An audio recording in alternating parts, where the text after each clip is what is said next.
भारत की सरकार ने तो खैर पाकिस्तान, सऊदी अरेबिया और टर्की के म्यूचुअल डिफेंस एग्रीमेंट के ऊपर कमेंट किया है, लेकिन ईरान ने इस डिफेंस पैक्ट की सच्चाई पूरी दुनिया के सामने लाकर रख दी है।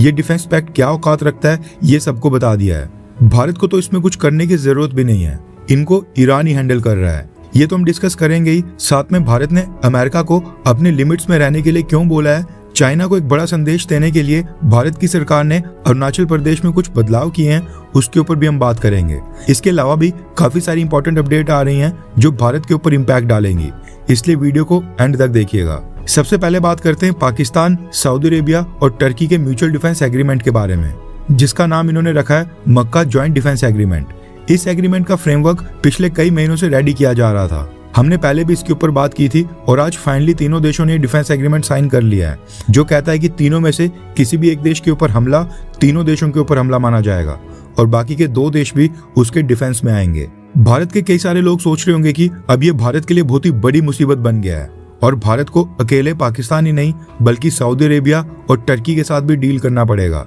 और ये चीज भारत के लिए बड़ी मुश्किल खड़ी कर सकती है। भारत को इस डिफेंस पैक्ट की चिंता करने की जरूरत क्यों नहीं है वो तो हम बाद में डिस्कस करेंगे, लेकिन पहले हम बात करते हैं कि तीनों देशों ने ये जो म्यूचुअल डिफेंस पैक्ट साइन किया है इसकी धज्जियां ईरान ने कैसे उड़ा दी हैं। क्योंकि ये जो डिफेंस पैक्ट है इसका सबसे बड़ा टेस्ट मिडिल ईस्ट में चल रहे ईरान और अमेरिका की लड़ाई में ही होने वाला है। भारत का एंगल तो दूर की बात है, ईरान ने उससे पहले इन तीनों देशों को इनकी औकात याद दिला दी है और ये चीज साफ होती है ईरान की स्टेटमेंट से, जो ईरान ने इस म्यूचुअल डिफेंस एग्रीमेंट के ऊपर कमेंट किया है। भारत ने भी कमेंट किया है, लेकिन सबसे पहले देखते हैं कि ईरान ने क्या बोला है। रेफरेंस के लिए आपकी स्क्रीन के ऊपर आर्टिकल का स्क्रीनशॉट है। अब हुआ ये कि जैसे ही पाकिस्तान, टर्की और सऊदी अरेबिया ने ये डिफेंस एग्रीमेंट साइन किया, उसके तुरंत बाद ईरान की नेशनल सिक्योरिटी और फॉरेन पॉलिसी कमीशन के मेंबर ने इसके ऊपर कमेंट किया है। मिडिल ईस्ट में वॉर स्टार्ट होने के बाद ईरान ने कई बार सऊदी अरेबिया के ऊपर हमले किए हैं। ऐसे में सऊदी अरेबिया को लग रहा होगा कि टर्की और पाकिस्तान के साथ ये डिफेंस एग्रीमेंट साइन करने से उनको ईरान के हमलों से सुरक्षा मिल जाएगी और ईरान अपने हमले रोक देगा। लेकिन ईरान के लॉ मेकर और national security and foreign policy commissioner के मेंबर इब्राहिम रेजाई ने एक स्टेटमेंट इशू करते हुए कहा कि ये जो सऊदी अरेबिया ने पाकिस्तान और टर्की के साथ डिफेंस एग्रीमेंट साइन कर लिया है, ये सिर्फ एक पेपर एग्रीमेंट है, एक तरह का कागजी एग्रीमेंट है जिसका जमीन के ऊपर कोई भी वजूद नहीं होता है। सऊदी अरेबिया को समझ लेना चाहिए कि टर्की और पाकिस्तान के साथ सिर्फ कागजों के ऊपर एग्रीमेंट कर लेने से उसकी सिक्योरिटी मजबूत नहीं होगी। जिस तरह से अमेरिका ने कई सालों तक सऊदी अरेबिया से फायदा उठाया, फिर भी अमेरिका सऊदी अरेबिया को असली सिक्योरिटी नहीं दे पाया, ये भी कुछ वैसा ही डिफेंस एग्रीमेंट होने वाला है। इसलिए मैं सऊदी अरेबिया से कहना चाहता हूँ कि अपनी पॉलिसीज बदलो ताकि कल को तुम्हें अपनी सिक्योरिटी के लिए दूसरे देशों के सामने हाथ ना फैलाने पड़े। ये कहना है ईरान का। ईरान की तरफ से ये पहला रिएक्शन है और पहला कोई ईरान का कमेंट आया है। बात करें इस म्यूचुअल डिफेंस एग्रीमेंट की तो पाकिस्तान और सऊदी अरेबिया ने तो पिछले साल सितंबर 2025 में ही म्यूचुअल डिफेंस एग्रीमेंट साइन किया था, लेकिन उसके बावजूद ईरान ने सऊदी अरेबिया के ऊपर कई हमले किए थे। ईरान के हमलों में सऊदी अरेबिया के अंदर 3 लोगों की जान गई और 23 से भी ज्यादा लोग घायल हुए थे, जिसमें ईरान ने सऊदी अरामको की oil refinery, oil field, prince Sultan airbase, radar system और मिलिट्री फैसिलिटीज को भी निशाना बनाया था। ऑयल रिफाइनरी के temporary shutdown, supply chain disruptions और इंफ्रास्ट्रक्चर को नुकसान जो पहुंचा था उसका एस्टीमेट कई बिलियन डॉलर्स में पहुंच गया था। लेकिन इतना कुछ होने के बाद भी पाकिस्तान ने सऊदी अरेबिया के डिफेंस में जाकर ईरान के ऊपर हमला नहीं किया, जबकि डिफेंस पैक्ट कहता है कि सऊदी अरेबिया के ऊपर हमला पाकिस्तान के ऊपर भी हमला माना जाएगा। ऐसे में ये जो म्यूचुअल डिफेंस एग्रीमेंट के नाम का जो मजाक ये तीनों देश मिलकर बना रहे हैं, ये अगले 8 से 10 दिनों के अंदर ही हो सकता है कि एक बार फिर से एक्सपोज हो जाए, जब ईरान एक बार फिर सऊदी अरेबिया के ऊपर हमला करेगा। ईरान के national security and foreign policy commission के मेंबर इब्राहिम रेजाई ने इस डिफेंस पैक्ट को सही नाम दिया है, पेपर एग्रीमेंट। भारत इन तीनों देशों का इलाज करे उसके पहले ही ईरान इस एग्रीमेंट की सच्चाई सबके सामने रख रहा है। अब बात करते हैं कि भारत की सरकार ने क्या रिस्पॉन्स दिया है। हमेशा की तरह भारत की सरकार की तरफ से हमारे विदेश मंत्रालय ने बहुत ही नपातुला सा रिएक्शन दिया है, मानो भारत के लिए कोई बड़ी बात ना हो। दरअसल भारत के विदेश मंत्रालय के spokesperson Randhir Jaiswal sir media को संबोधित करने के लिए सामने आए थे। प्रेस ब्रीफिंग के बाद मीडिया पर्सन से कुछ क्वेश्चंस लिए गए, जिसमें रणधीर जायसवाल सर से पाकिस्तान, सऊदी अरेबिया और टर्की के इस म्यूचुअल डिफेंस एग्रीमेंट के बारे में सवाल पूछा गया। इसके जवाब में फॉरेन मिनिस्ट्री के स्पोक्सपर्सन ने कहा कि हम इस पैक्ट को क्लोजली फॉलो कर रहे हैं और जल्द इसके ऊपर हम अपडेट शेयर करेंगे। यानी भारत की सरकार इस डिफेंस पैक्ट को करीबी से मॉनिटर कर रही है और जल्दी इसके ऊपर हम बात करेंगे, ये कहना है भारत का। एक लाइन में आंसर खत्म कर दिया गया। अब जैसे ही पाकिस्तान, टर्की और सऊदी अरेबिया ने म्यूचुअल डिफेंस एग्रीमेंट साइन किया, उसके बाद से प्राइम मिनिस्टर नरेंद्र मोदी और इजराइल के प्राइम मिनिस्टर बेंजामिन नेतन्याहू की फोन कन्वर्सेशन को लेकर कई सारे डिफेंस एक्सपर्ट्स कॉन्स्पिरेसी थ्योरीज बनाने लग गए हैं। कुछ एक्सपर्ट्स का कहना है कि इजराइल को पहले ही भनक लग गई थी कि सऊदी अरेबिया, पाकिस्तान और टर्की ये डिफेंस एग्रीमेंट साइन करने वाले हैं। उसी के ऊपर चर्चा करने के लिए ही नेतन्याहू ने प्रधानमंत्री मोदी को ठीक एक दिन पहले कॉल की थी। अब इसमें कितनी सच्चाई है ये तो खैर पता नहीं, लेकिन ये बात सच है कि कल को अगर सऊदी अरेबिया, टर्की और पाकिस्तान ये तीनों देश एक साथ मिलकर भारत के खिलाफ मिलिट्री एस्केलेशन में हिस्सा लेते हैं तो फिर उस सिनेरियो में इजराइल भारत के लिए और भी इम्पोर्टेंट हो जाता है। भारत को इजराइल का पहले से भी ज्यादा सपोर्ट चाहिए होगा। वैसे इस सवाल का जवाब काफी सब्जेक्टिव होगा, लेकिन मैं आपकी राय जानना चाहता हूँ।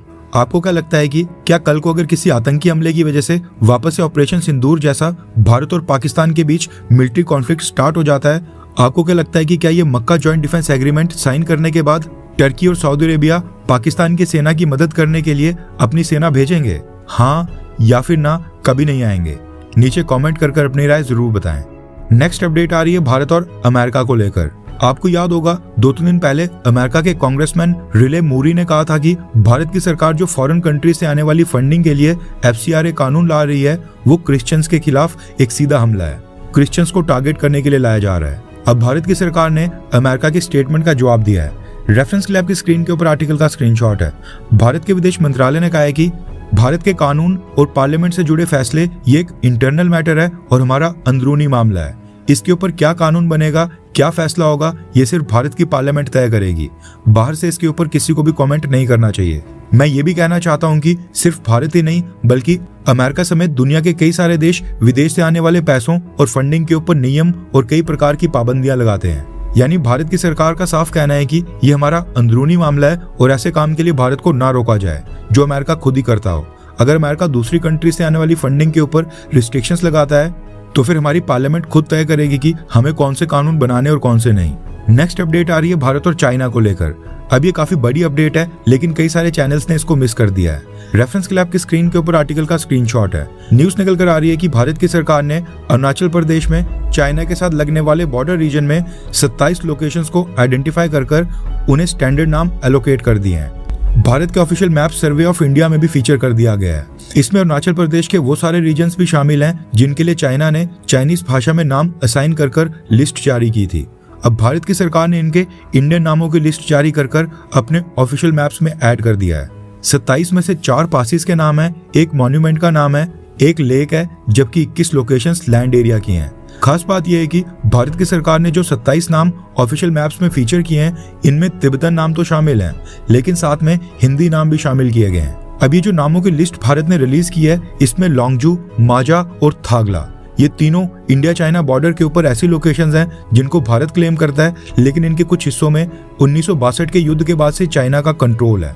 यानी कि इसका कुछ एरिया चाइना के पास है, मगर फिर भी भारत ने इन लोकेशंस के नाम स्टैंडर्डाइज कर दिए हैं, जो साफ दर्शाता है कि भारत इन लोकेशंस के ऊपर अपने क्लेम को छोड़ेगा नहीं और भारत की नजर अभी भी इनके ऊपर बनी हुई है और हम इनके ऊपर अपना क्लेम आगे भी जारी रखेंगे। यहाँ पर एक और इम्पोर्टेंट पॉइंट ये भी है कि भारत सरकार ने अरुणाचल प्रदेश की लोकेशंस के लिए कोई नए नाम नहीं रखे हैं। लोंगजू, माजा, जसवंतगढ़, जयरामपुर, बैसाखी, शिवाजी नगर, बुद्धा मंदिर और थागला, इस तरह के नाम ये पहले से लोकल लोगों, भारतीय सेना और लोकल अथॉरिटीज के बीच इस्तेमाल होते थे। मसला ये था कि ये चीज डिफाइंड नहीं थी कि कौन सी जगह का आधिकारिक नाम क्या होगा। नाम कोई फिक्स नहीं थे, लोकल्स के नाम अलग थे, सेना कुछ और नाम इस्तेमाल कर रही थी और अथॉरिटीज के पास एक फिक्स्ड नाम नहीं था। लेकिन अब इन नामों को स्टैंडर्डाइज कर भारत के ऑफिशियल रिकॉर्ड्स का हिस्सा बना दिया गया है। इनमें थागला वही जगह है जहां पर साल 1962 में अरुणाचल प्रदेश बॉर्डर के ऊपर भारत चाइना की जंग की शुरुआत हुई थी।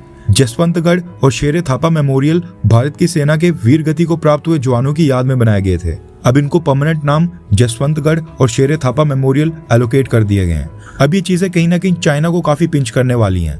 मैप में स्टैंडर्ड नाम एलोकेट करने के बाद अब land records, census, border infrastructure, government documents, इन सब में इन जगहों के नाम सेम स्टैंडर्ड नाम इस्तेमाल किए जाएंगे, जो कि सरकार ने नोटिफाई कर दिए हैं। चाइना जो फिक्टिशियस नामों की लिस्ट रिलीज कर फेक चाइनीज नाम रखता है, ये उसी के जवाब में भारत का कदम माना जा रहा है। अब ये चीज साफ दर्शाती है कि बेशक भारत और चाइना अपने ट्रेड और बिजनेस रिलेशंस को रीसेट कर वापस से इंप्रूव कर लें, इन्वेस्टमेंट वापस से स्टार्ट हो रही है, लेकिन स्ट्रेटेजिक लेवल के ऊपर अभी भी दोनों देशों के बीच ट्रस्ट डेफिसिट बरकरार है और भारत भी चाइना को सामने से मिक्स सिग्नल भेज रहा है ताकि चाइना को ऐसा ना लगे कि 2-4 बिलियन डॉलर्स की इन्वेस्टमेंट और बिजनेस इंप्रूव करने के लिए भारत उनके सामने झुक गया है या फिर भारत नरम पड़ रहा है। भारत सरकार ने अरुणाचल प्रदेश के ऊपर ये मूव चलकर चाइना को अपनी इंटेंशन साफ कर दी है।